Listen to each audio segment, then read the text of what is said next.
Somente crer. Tudo é possível.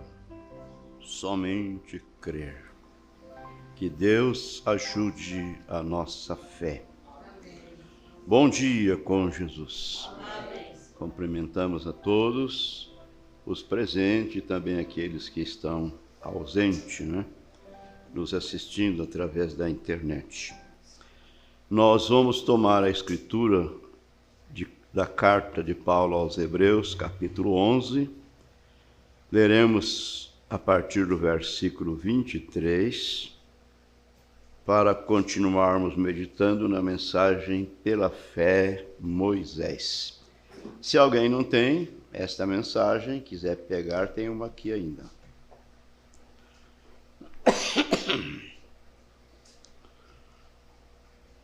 Nós estamos nos preparando para embarcarmos nesta grande carruagem. Num desses dias, não sabemos quando, porém cremos que está muito perto. E se você deseja fazer parte desta caravana, então esteja preparado. Estou me lembrando aqui, irmã Maria, da irmã Antônia, quando ela ficou meio ruim da cabeça, E chamamos a ambulância, e na ambulância ela falando que ia subir na carruagem, perguntou para o Gerulino, o nosso motorista lá, se ele ia também. Eu falei, ei, eu quero saber de carruagem. Coitado, ele não sabia do que ela estava falando. Encontrei com ele esse dia lá no posto, perguntei para ele, daí, rapaz, está pronto para ir na carruagem ou não? Ele ficou me olhando assim, falei, o senhor não está lembrando? Agora lembrei. Vamos ler. Parece brincadeira, mas é verdade. Pela fé, Moisés, já nascido, foi escondido 3 meses por seus pais, porque viram que era um menino formoso e não temeram o mandamento do rei. Deus estava no assunto, Pela fé, Moisés, sendo já grande, recusou ser chamado filho da filha de Faraó. Seria o próximo rei do Egito, porque ele faria parte da família. Escolhendo antes ser maltratado com o povo de Deus, do que por um pouco de tempo ter o gozo do pecado.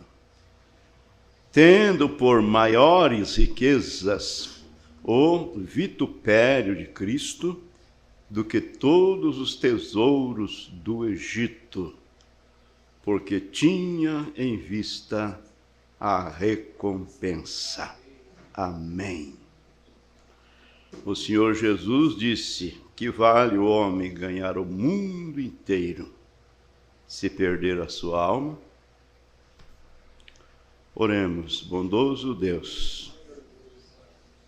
Sabemos que o Senhor é um Deus rico em misericórdia.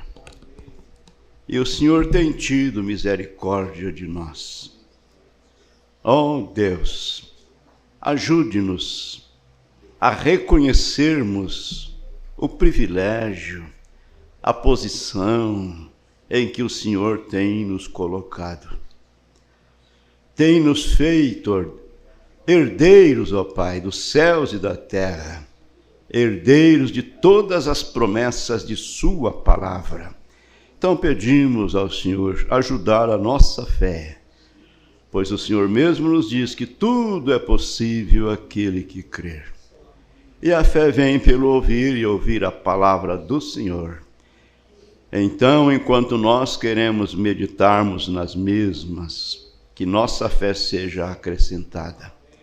O pedimos, ó Pai, desde já somos muito gratos, no precioso nome de Jesus, Teu Filho amado. Amém. Amém. Assentai-vos. Todos são bem-vindos em nome do Senhor Jesus.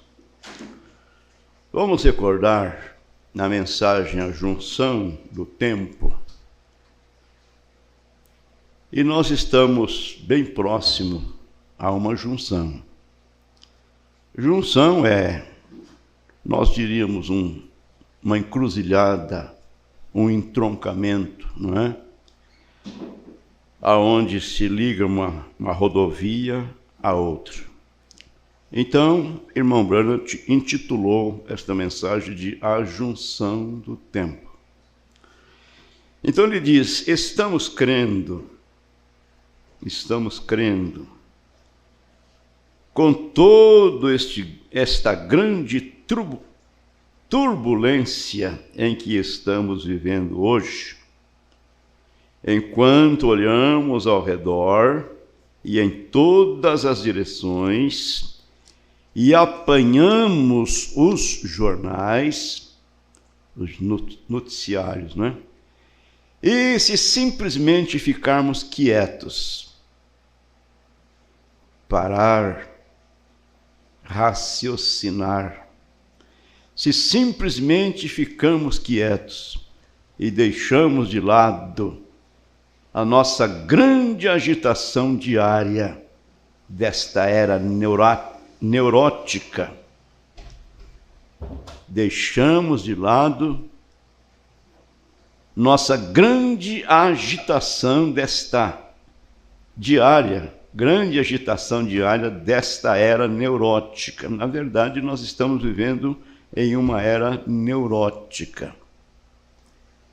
Isso quer dizer uma era louca, uma era de muitas demências. E olhamos e encaramos os fatos. Eu sempre estou dizendo, temos que encarar os fatos e as realidades com sinceridade em nossos corações, porque nós não estamos brincando de ir ao céu.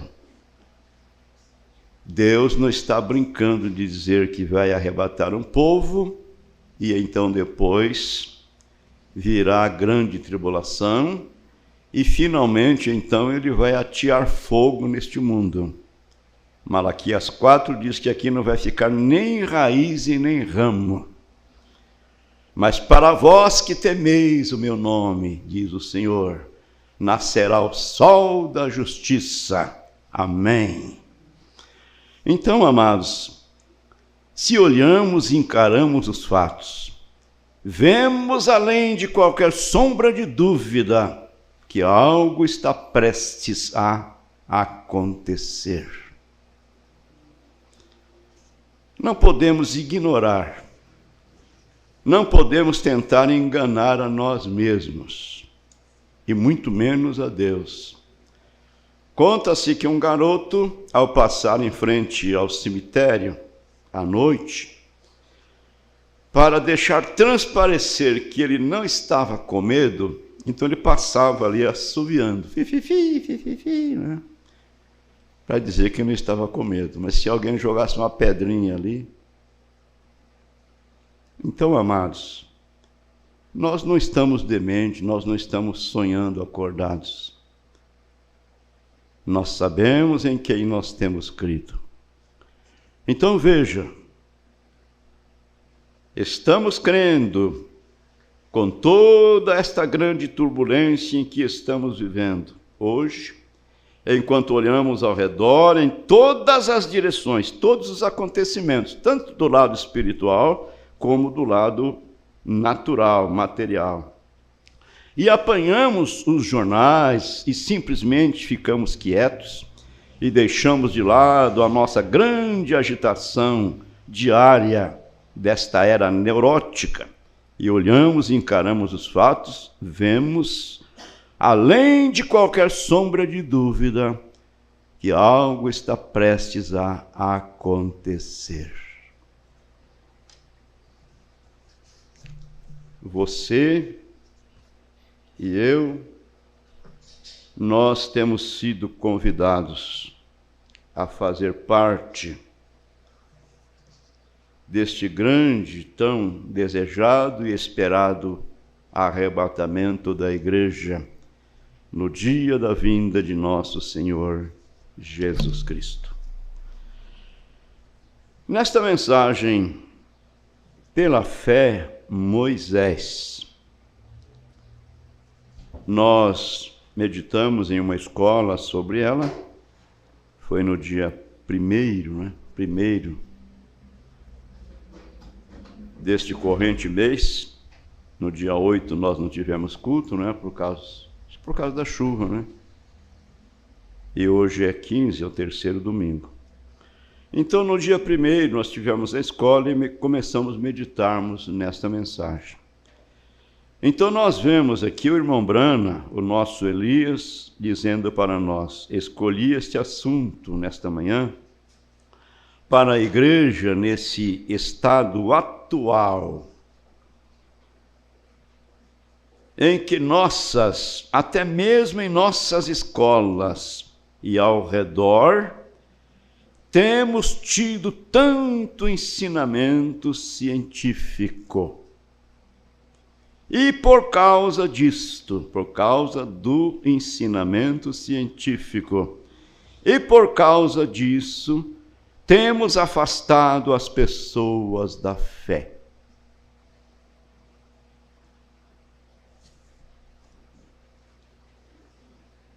Orar é muito pouco, porque as coisas estão muito fáceis. Meu Deus! Conversando com a minha esposa ontem, na hora do almoço, e ela contando um sonho que ela teve, aí começamos a lembrar do começo da nossa vida conjugal. Meu Deus, quanta pobreza, né? Quanta miséria. E hoje a coisa está tão fácil que na casa do mais pobre tem luz, tem água encanada, tem luz elétrica, tem geladeira, tem freezer, tem... As lojas estão aí parcelando os pagamentos para vender, né? A coisa está muito fácil. Aí eu sempre digo, será que não estamos navegando no barquinho do inimigo? Então eu sempre penso, dói a cabeça, não precisa orar para Jesus curar. Precisamos de Jesus curar um câncer, uma tuberculose, mas uma dor de cabeça não. As gotinhas estão ali, tão facinho, né?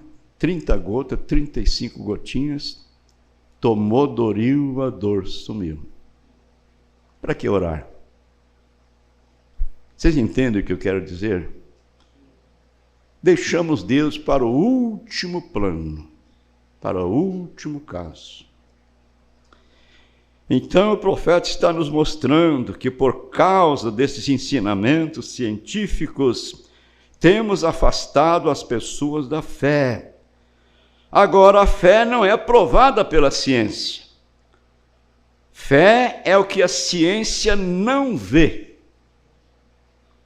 E se alguma vez perdermos esta grande fé, então estaremos totalmente em trevas. Não importa quão bem sejamos educados, quão bem poderíamos explicar a palavra de Deus para se adequar à nossa própria maneira de crer. Não há como agradar a Deus a não ser pela fé. A Escritura afirma claramente que é pela fé. Então, se a fé discorda da ciência e a ciência discorda da fé, isso as coloca no limite uma da outra. Então devemos fazer a nossa escolha como Moisés a fez, pela fé. Sendo já grande, recusou ser chamado filho da filha de Faraó. escolhendo antes ser maltratados com o povo de Deus, renunciar a si mesmo, como a Bíblia nos ensina, quem quiser vir após mim, negue-se a si mesmo, tome a sua cruz de cada dia e siga-me, porque aquele que procurar salvar a sua vida, perdê-la-á, mas aquele que perder a sua vida, por amor de mim, esse a achará. Então ele escolheu antes ser maltratado com o povo de Deus, de que por um pouquinho de tempo ter o gozo do pecado, dando preferência aos vitupérios de Cristo, considerando maior de que todos os tesouros do Egito. Agora, por que Moisés fez isto? Porque ele tinha em vista a recompensa. Essa recompensa ele não via com os olhos naturais, mas sim pela fé. Ele sabia que Deus cumpre as suas promessas. Então, amados, estamos lendo aqui, irmão, parágrafos 35, 37. Agora vamos aqui para o 39. Então o profeta diz: tudo o que podemos pensar nesta manhã é nos apegar à fé. Porque sem fé é impossível agradar-lhe, isto é, agradar a Deus. É necessário que todo aquele que se aproxima de Deus creia que Ele existe e que Ele é o galardoador de todos aqueles que o buscam. Então o irmão Brana disse: tudo o que podemos pensar nesta manhã é nos apegar à fé. Então, se perdermos a fé, todas as nossas esperanças se vão. Se perdermos a fé, toda a nossa realidade espiritual se vai. Pois você não pode ter fé nas coisas que vê. Pois as coisas que você vê são todas perecíveis, são todas passageiras. Tudo vai ficar aqui. Meu Deus. Nós passamos por isso aqui na primeira escola. Vamos para o parágrafo 46. O profeta disse: agora pensemos em Moisés. Pensemos em Moisés. E nesse grande momento de sua vida, momentos de escolha, momentos de decisões. Pensamos em Moisés e nesse grande momento de sua vida. E lemos sobre seu nascimento, de como Deus cuidou dele. Meu Deus! Mas chegou um tempo na vida de Moisés em que deveria haver uma escolha. E se lermos corretamente, descobriremos que ele era filho da filha de Faraó e era o herdeiro do trono e teria sido o próximo Faraó do Egito. Então ele notaria, quando olhasse em volta, depois que ele se tornasse maior de idade e responsável, e lá estariam aqueles escravos trabalhando nos poços de lama. Moisés, enquanto olhava pela janela do palácio, para os mesmos escravos que Faraó observava, mas que diferença havia no olhar de Moisés e Faraó. Então, amados, conhecemos muito bem a história de Moisés. O irmão Brana nos mostra que Moisés era um tipo de Cristo, desde mesmo até. Então, Faraó havia ordenado às parteiras que, quando fosse dar assistência àquelas mães hebreias, se nascesse um menino, homem, um macho, era para ser morto na hora do nascimento, na hora do parto. Elas deveriam matar, era uma lei que Faraó havia dado a elas. Mas eu disse, Deus estava no assunto, aleluia. Quando Moisés nasceu, Deus dirigindo, não é? Os seus pais pegaram Moisés, viram que ele era um garoto formoso. Oh, irmãos, o que precisamos é simplesmente confiar em Deus, crer nele e descansar. Aleluia. Estar descansado. Preocupar com o quê? O profeta de Deus vem e diz para nós, não há virtude na preocupação. Você tem um Deus em quem você pode confiar. Se você crer, simplesmente ore e entregue nas mãos dele. Então os pais de Moisés viram que era um menino formoso, esconderam Moisés por 3 meses. Mas depois de 3 meses, como que se esconde uma criança?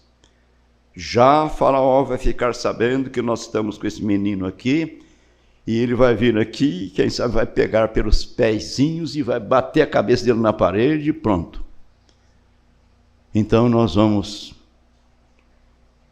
colocá-lo no rio Nilo. Fizeram, quem sabe, um barquinho, né, de junco, bem embetumado, colocaram Moisés dentro. Eu posso ver a cena.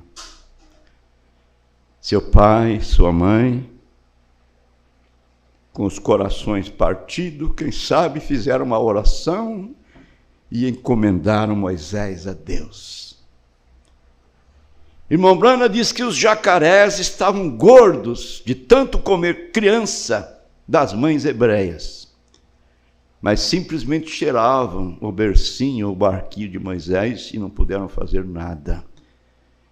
E então, naquele mesmo dia, a filha de Faraó, com suas, sei como é que trata, como é que chama, suas colegas, seus companheiros, foram banhar lá no rio, e lá vem aquele bercinho rodando de água abaixo.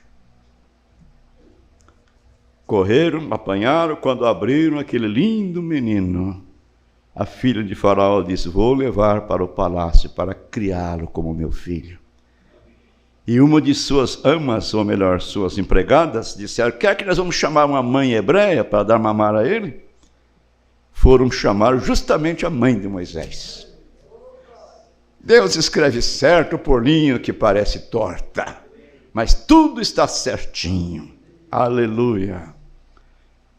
Meu Deus, que coisa boa. Então, o profeta está nos dizendo que chegou um momento, né, que Moisés tinha que fazer uma escolha. E embora Moisés olhando para aquele povo escravo, que era o povo de Israel, o povo de Deus, Moisés olhava para eles da mesma janela que olhava para Faraó. Porém, Faraó via simplesmente uns amassadores de barros, fabricantes de tijolos, para poder acrescentar as cidades que Faraó estava construindo. Porém, Moisés olhava e via que lá estava o povo de Deus. Eu faço parte deste povo. Esse povo tem uma promessa dada por Deus. Aleluia. Oh, irmãos, o profeta disse, eu quero fixar este pensamento nesta manhã, parágrafo 47. Fixar este pensamento nesta manhã por alguns minutos. E que o Deus do céu o conduza para casa, em cada coração aqui.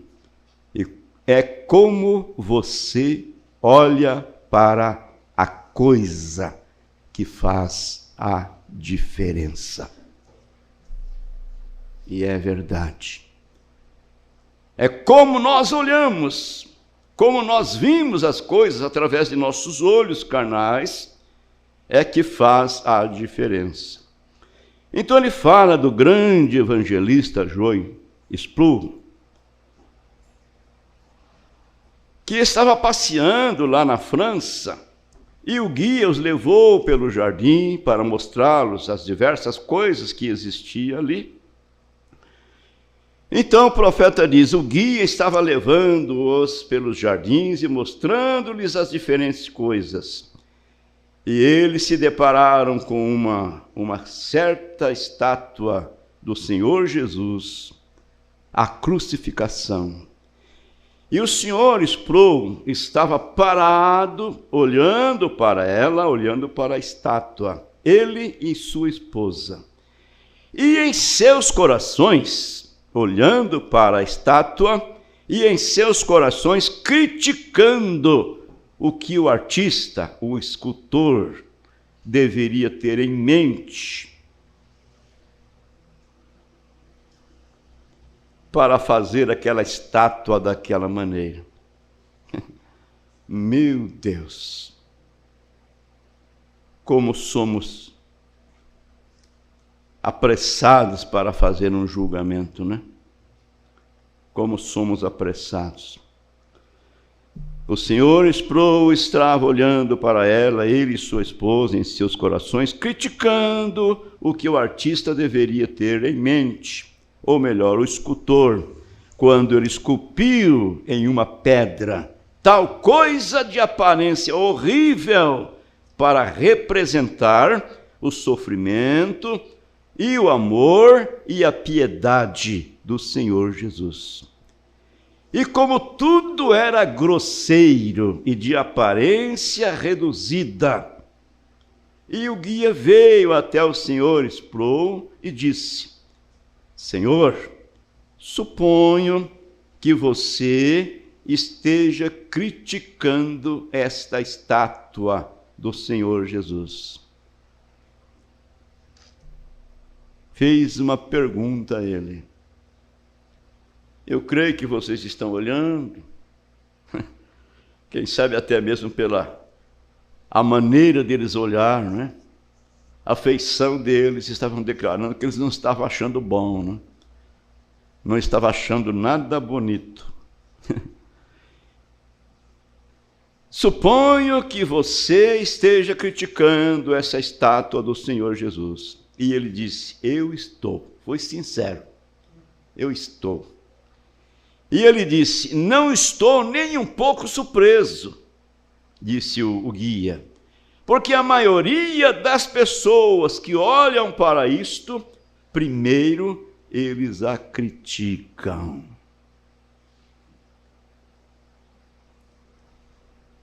Vou repetir aqui e você capta isto. Não estou nem um pouco surpreso, porque a maioria das pessoas que olham para isto, primeiro eles a criticam. A maioria das pessoas não depende de quem quer, nem de quem corre. Depende de Deus que se compadece. Depende de Deus que faz a escolha. Oh, Deus bom! Aleluia! Que coisa! E o Sr. Sproul disse, olha, eu não consigo ver nenhuma compaixão ou inspiração em olhar para tal coisa. Então estou me perguntando, por que o escultor a fez assim? Por que o escultor a fez desta maneira? Aí você transfere isso para o lado espiritual. E você vê muitas pessoas arrazoando, às vezes não expressando em palavra, mas arrazoando lá no seu coração. Por que Deus fez essas coisas assim? Por que Ele não fez as coisas diferentes?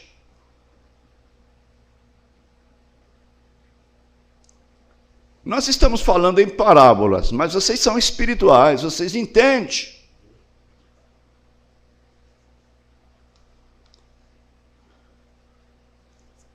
Eu estou me perguntando, por que o escultor a fez assim? E o Senhor Sproul disse: a estátua está bem, tudo que Deus fez está certinho, está no seu devido lugar. Só não a sua criação máxima, que é o homem. Esse é o único que saiu do seu lugar. Apesar do homem ter sido feito à imagem e semelhança de Deus, porém, é o homem que saiu do seu devido lugar. As demais coisas que Deus criou, todas estão perfeitamente em seus devidos lugares, a menos que o homem tenha intervido. E o que é isto? A ciência, o conhecimento científico.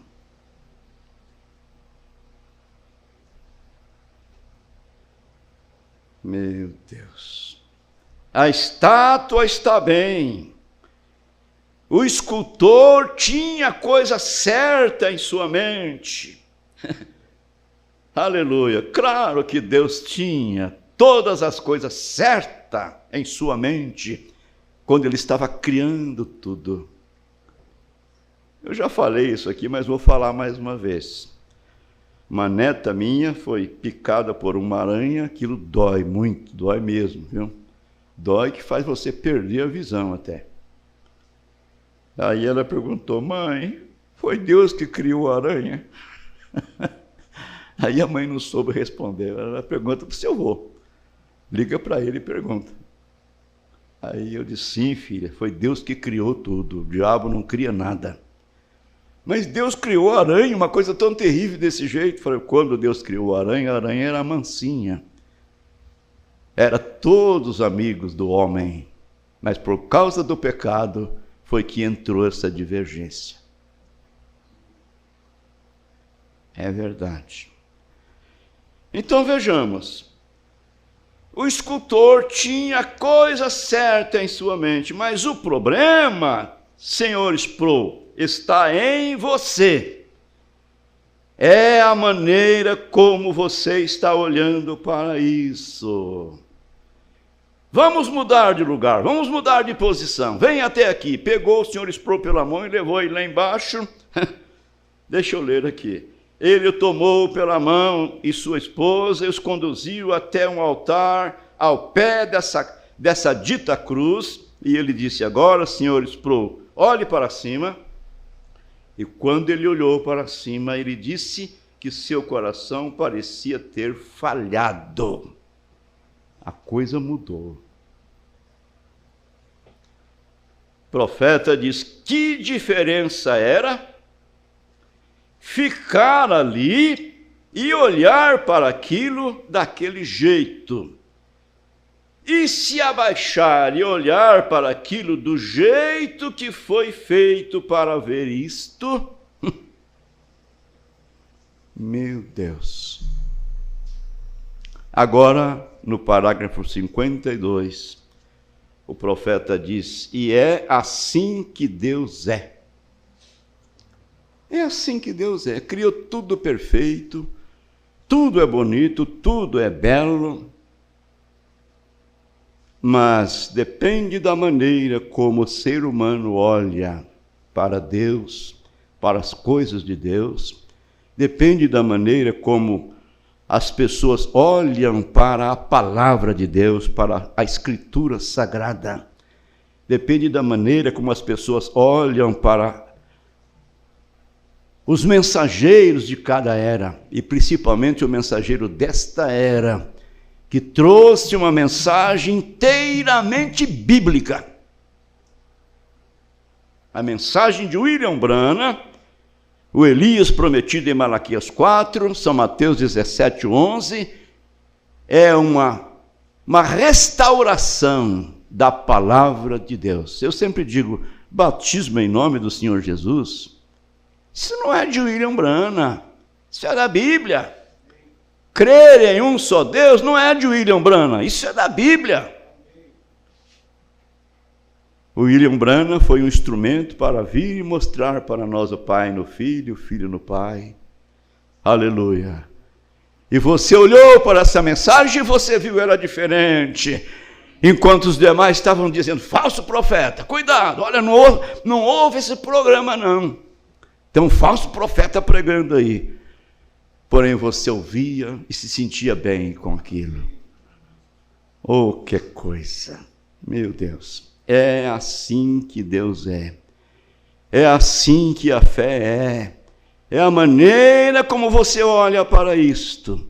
Se você olhar para ela como uma espécie de Bíblia histórica, de algo que existiu nos dias passados, você nunca será capaz de obter o real valor da Bíblia. Você deve se ajoelhar, obedecer os mandamentos desta Bíblia e olhar para ela através dos olhos do Espírito Santo. Amém. Então, amados, nós olhamos para essa mensagem e nós a vemos como uma mensagem que nos prepara para o nosso encontro com o Senhor Jesus. É uma mensagem precursora, não é, da segunda vinda de Cristo. Porém, muitas pessoas olham para a mesma mensagem e dizem que é falso, não vê nada. Eles estão lendo a mesma Bíblia que nós lemos, lendo os mesmos versículos, Atos 2:38 e os demais. Porém, repito, não depende de quem quer, nem de quem corre, mas depende de Deus que compadece. Então reconheça isso, meu irmão, reconheça isso, minha irmã. Deus tem compadecido-se de você. Deus tem se compadecido de nós. Embora reconheçamos que não temos nenhum mérito, não somos melhor que ninguém, mas a graça de Deus, ela é soberana. Ela não tem que perguntar ao reverendo, não é? Senhor fulano de tal, que é o chefe do congresso, o que deve fazer, o que não deve fazer. A graça simplesmente a faz. Aleluia! Ela salvou a Maria Madalena, quando aqueles fariseus tinham muito mais de Deus do que aquela mulher. É isso verdade? Eles eram tão zelosos por Deus que pegaram a Maria Madalena e levaram diante de Jesus. Vamos ver se ele vai escapar dessa, porque na lei de Moisés está escrito que as tais devem ser apedrejadas. E eu imagino que todos eles levaram uma pedra na mão, né? E se ele mandar apedrejá-la, então ele não é o que o povo está dizendo, não. Bonzinho, misericordioso, que cura os doentes, que liberta os oprimidos. Se ele mandar apedrejá-la, ele não é isso. E se ele não quiser que nós apedrejamos, então ele está descumprindo a lei de Moisés. De uma ou de outra maneira nós vamos pegar ele agora. Eu imagino quando eles apanharam a Maria Madalena, levando ela como refém, né? Vamos. Mas eles, como se diz, caíram do cavalo, né? Chegaram lá e disseram, ó, mestre, esta mulher foi apanhada no ato de adultério. E citaram para ele, a lei de Moisés diz que as tais devem ser apedrejadas. E tu o que diz? O Senhor Jesus simplesmente olhou para eles assim e disse, olha, aquele que entre vós se acha sem nenhum pecado, seja o primeiro a tirar a pedra nela. Ele abaixou a cabeça, começou a escrever ali na areia. E daí? Faço ideia que jogaram as pedras no chão e saíram um a um, foram embora. Quando Jesus levantou a cabeça, não tinha ninguém lá, só estava ela. Mulher, cadê os teus acusadores? Não quiseram te condenar?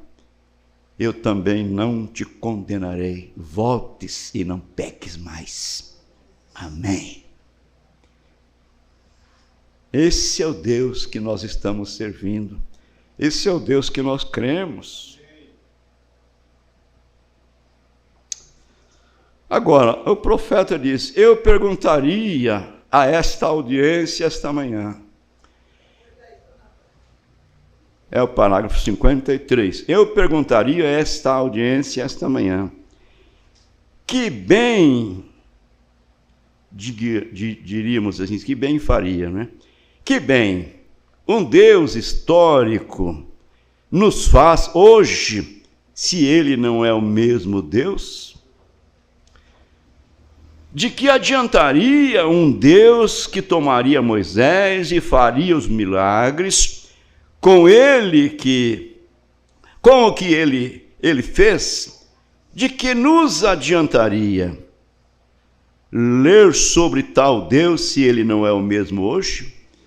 De que adiantaria um Deus que poderia livrar da fornalha ardente os filhos hebreus se ele não é o mesmo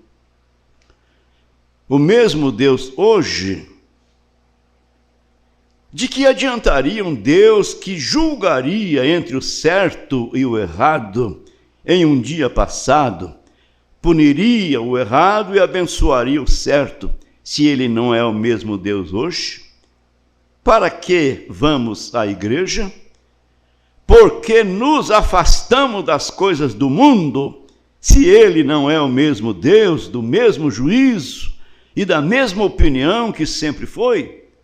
De que adiantaria um Deus que pudesse tocar a mão de uma mulher com febre alta e a febre passar, se ele não é o mesmo Deus hoje?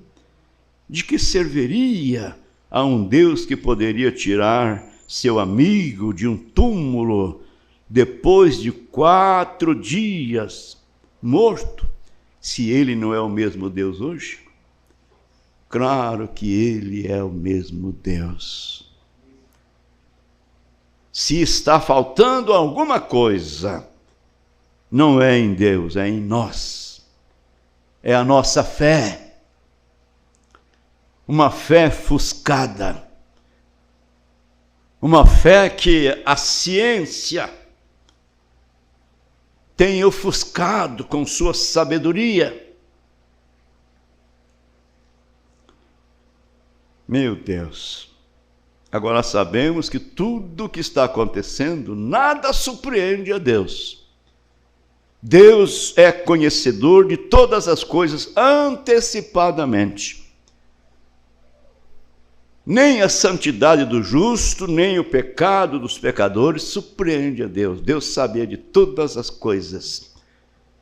O nosso Elias diz assim, que Deus sabia quantas vezes uma pulga pestenejaria. Ele saberia até mesmo de quanto sebo tinha um mosquito.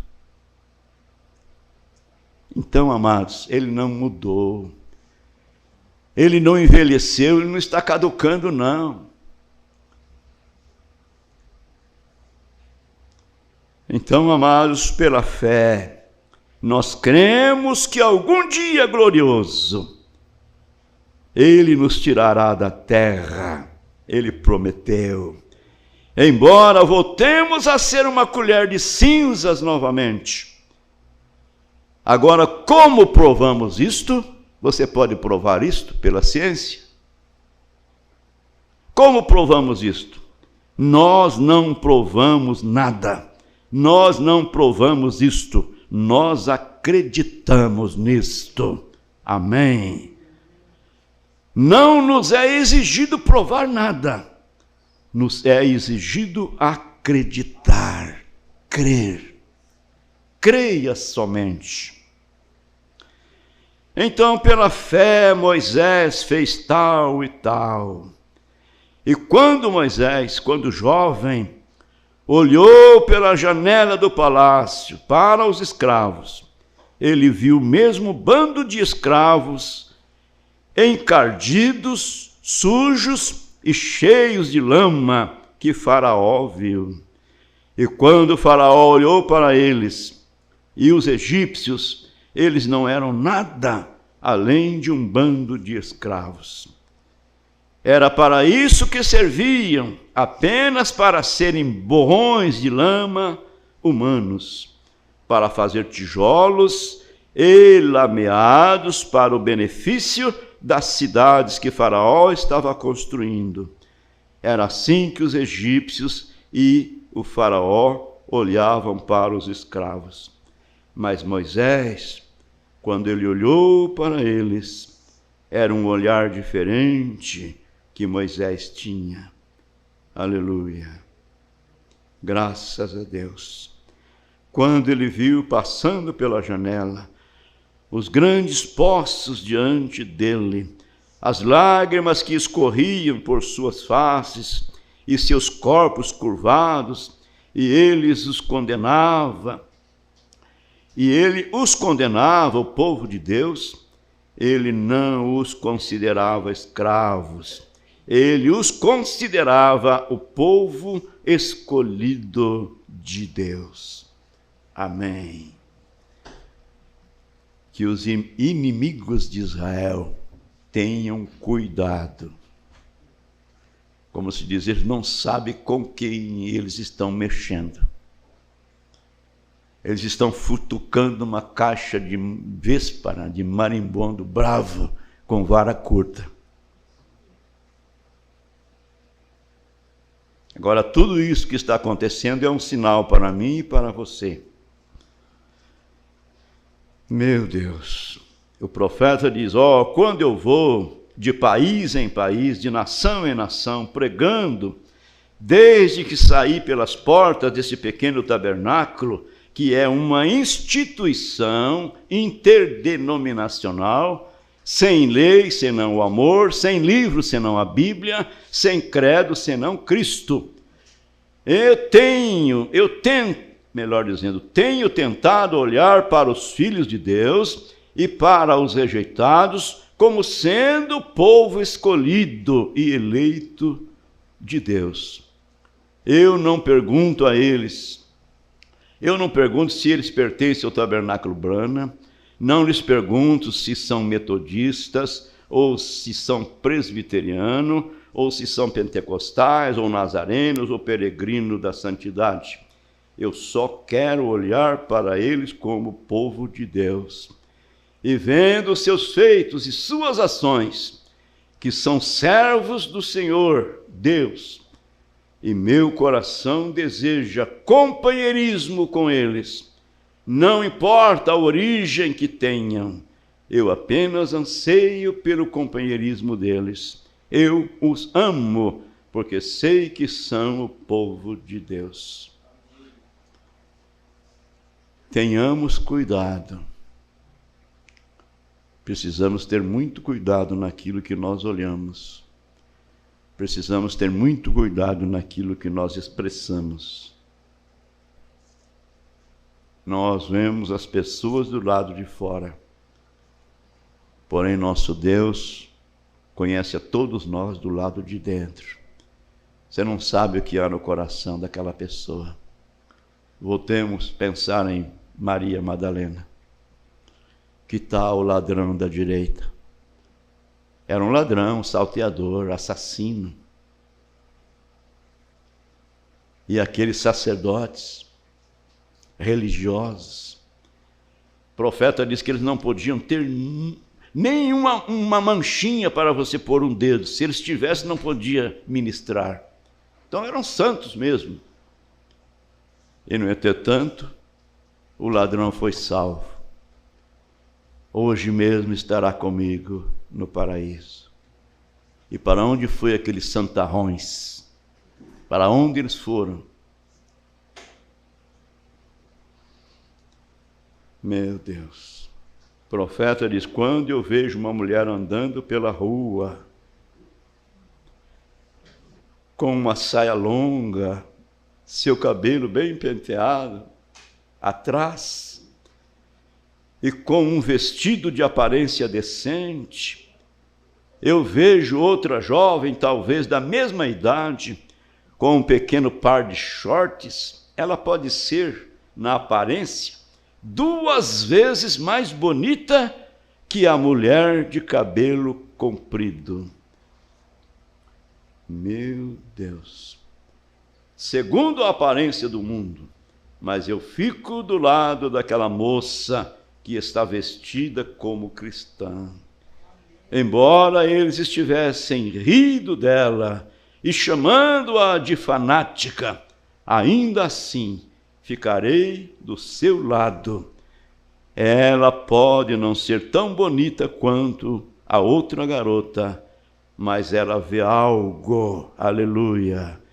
Ela está vendo algo que aquela outra beleza, né? Não está vendo. Isso é o que importa.